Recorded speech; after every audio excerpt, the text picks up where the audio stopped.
Hi, sweet ones, and welcome to this week's episode of Embodied Divinity. Let's start today by taking a deep breath together. Inhale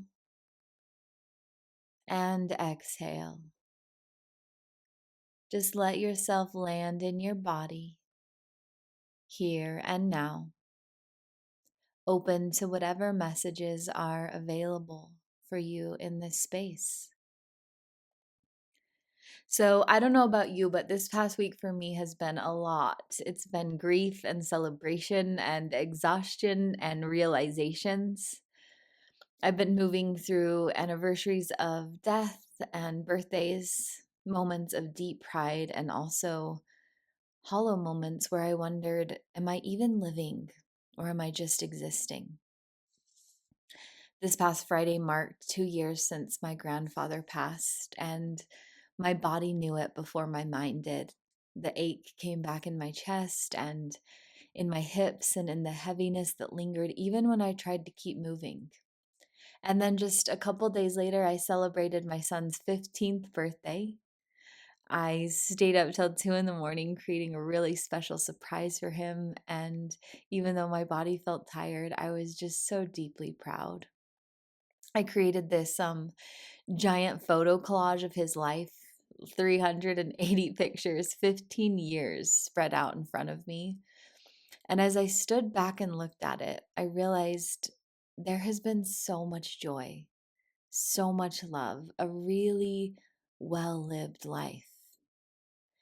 And I remember sitting there thinking, like, I've never seen it from this point of view before, because most days I was focused on thinking about where I was failing or falling short as an only parent, what I haven't built yet, the parts of me that weren't healed when they were little, what was missing. But looking at that collage, I realized that that was a mirror for me to remind me that I have been living and not just surviving, but I was building something beautiful for myself and for my kids. This week came with a lot of realizations, and I'm going to talk about them all here. One of the first ones was that it's okay to not put ourselves in a box. I've been going through this mystical archetype series, and while I still love the mysticism and the fantasy, I'm going to take a break for it for a couple weeks because it was starting to feel like I couldn't express all of the magic and wonders in my life confined into one of these archetypes. And so I'm taking a little break the next couple weeks until it feels right to start again.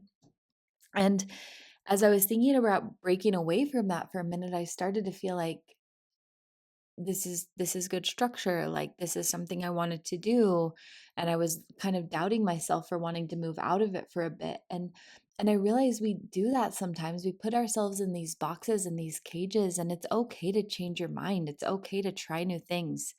I don't know if you're into human design, but I'm a human design manifester and an emotional authority.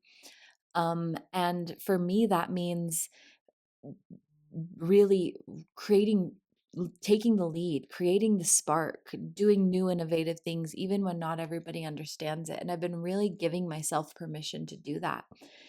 And I just realized all the boxes that we can so easily put ourselves in, whether it's an archetype series you're writing on, or a role you've conformed to in your life, or certain patterns or ideas about wealth or love. We can put ourselves in these boxes, and sometimes it's good to take a step back and ask, is this really in alignment with who I truly am and who I want to become? Um, so this I've talked to you guys the last couple months about different series I'm reading and the epiphanies that I've had from them. I'm currently reading the Plated Prisoner series. It's so good. If you've read it, you know Auron and her gilded cage, the girl that was literally covered in gold, living in comfort but also trapped. I'm not going to give too much away because if you haven't read it, I don't want to spoil it. But as I was reading it, there was a certain point, and I think it was in the first book, it might have been in the second, but I literally stopped in my tracks. Like I felt that truth bubble in my heart. My skin got really prickly and like goosebumps all over. And there was this point in the book that I stopped and asked myself, have I built my own golden cage? Have I made myself comfortable in this life that I have right now, comfortable enough to keep going, but not free enough to really live?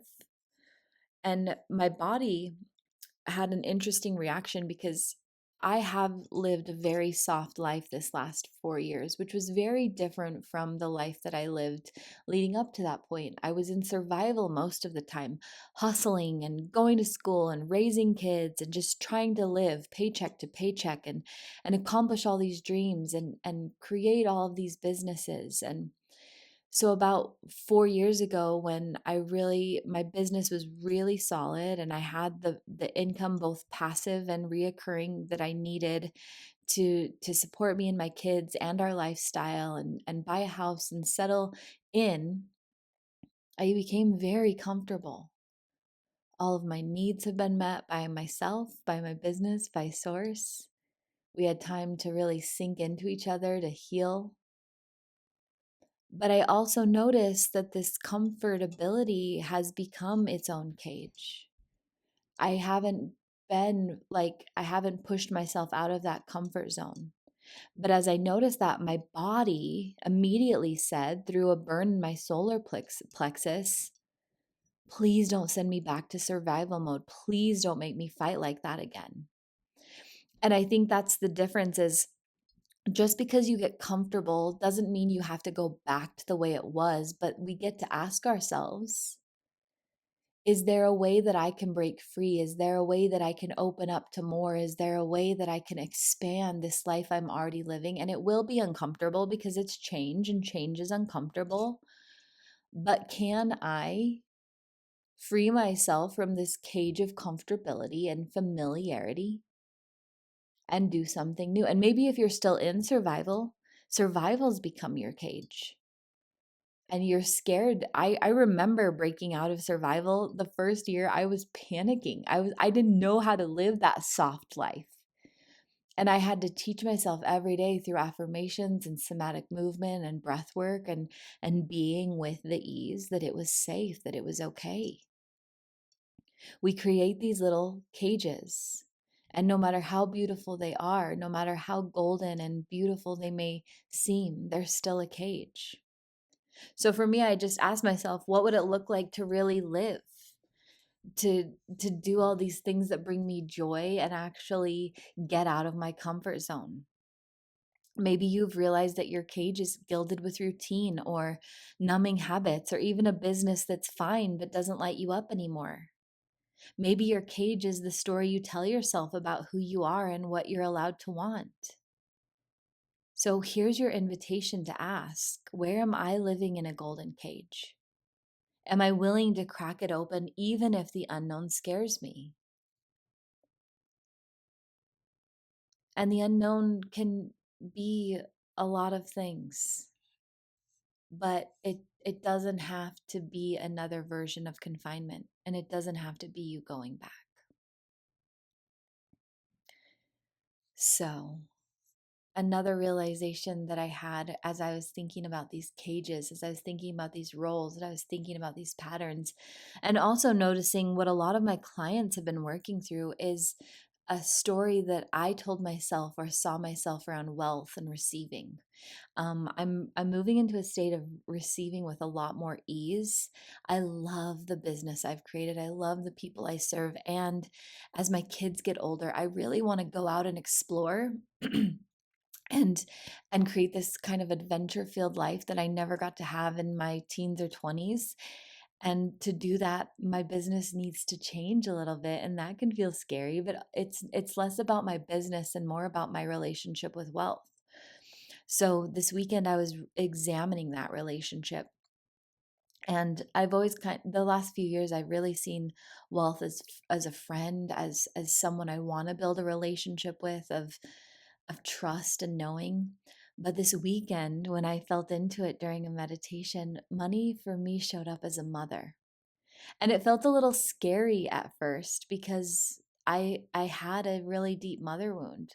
But this money showed up to me in this form of this loving, generous mother who wanted to pour into me without condition, who wanted to give and not take, who wanted to nurture me and never punish me. And for a moment, I sat there and I received it, and it felt so good. I let myself feel that unconditional love. But then some of those old fears from the mother wound crept in, the pain in my heart, the fear in my chest. Could it really be this simple? Could I really let money love me? And I saw all the ways that my own mother's love was conditional, that it never really felt safe to even be touched by her, to be hugged by her, to receive her, because it always came with something on the other end. And so I had to sit there and breathe and remember that I've already looked at that mother wound, and that motherly love can be unconditional and beautiful. Money doesn't have to be an oppressor. Money doesn't have to be a thief or a manipulator, but just a woman we get to understand the purest form, a mother who wants to give to us. And it was this deep receiving practice for me to open the front and back of my heart chakra, to receive from all directions, to bring it down into my solar plexus and sacral and really create. And it took some time. It took a lot of breath work. It took a lot of legs up the wall and teaching my body that it was safe, but I worked through it. And now it feels just really beautiful and wholesome. And this was a receiving practice for me, a safety in wealth practice of really seeing money not as a weapon, but as a mother. The more open to the flow, the more we get to receive. So, a question I want you to ask yourself is, if money showed up at my door as a loving being, how would she look? What would she say? And how would I let her in? And I'm mentioning wealth in particular because I know oftentimes that if it arises for me, it's arising for my collective. And I want us to work through this together. This is one of those cages we can put ourselves in, of looking at wealth or receiving in a certain way. For me, that certain way has always been my business, and I'm looking to receive from all different avenues. And sometimes it is my business, but sometimes it's a donation from someone who saw my words on Substack and wanted to donate money to my cause. Sometimes it's a random check in the mail. Sometimes it's a gift from somebody I know. But money can come in so many different ways when we don't put boxes around ourselves, and when we don't make ourselves live in these patterns and even the archetypes that I was creating earlier. There's so many different ways that we can box ourselves in, even through emotions. That was another thing I learned this week, is that all emotions can show up simultaneously. I was grieving my grandfather, grieving even my son getting older, but also celebrating his life, both of their lives. Grief and joy are neighbors. They sit at the same table, they share the same bed.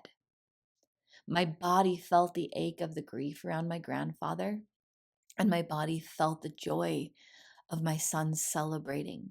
He also got his driver's permit, and he was so proud of himself. And it was just so fun to feel the grief and celebration side by side. But again, a lot of people put grief in a box where they say, my grief isn't valid if I'm smiling and laughing, or my joy isn't valid if I feel an ache in my heart. But how could we be alive right now if that were the case? Because my heart has been grieving for 2 years for Palestine and Gaza, for the people who are losing their lives every single day, and yet I'm still able to feel my own joy.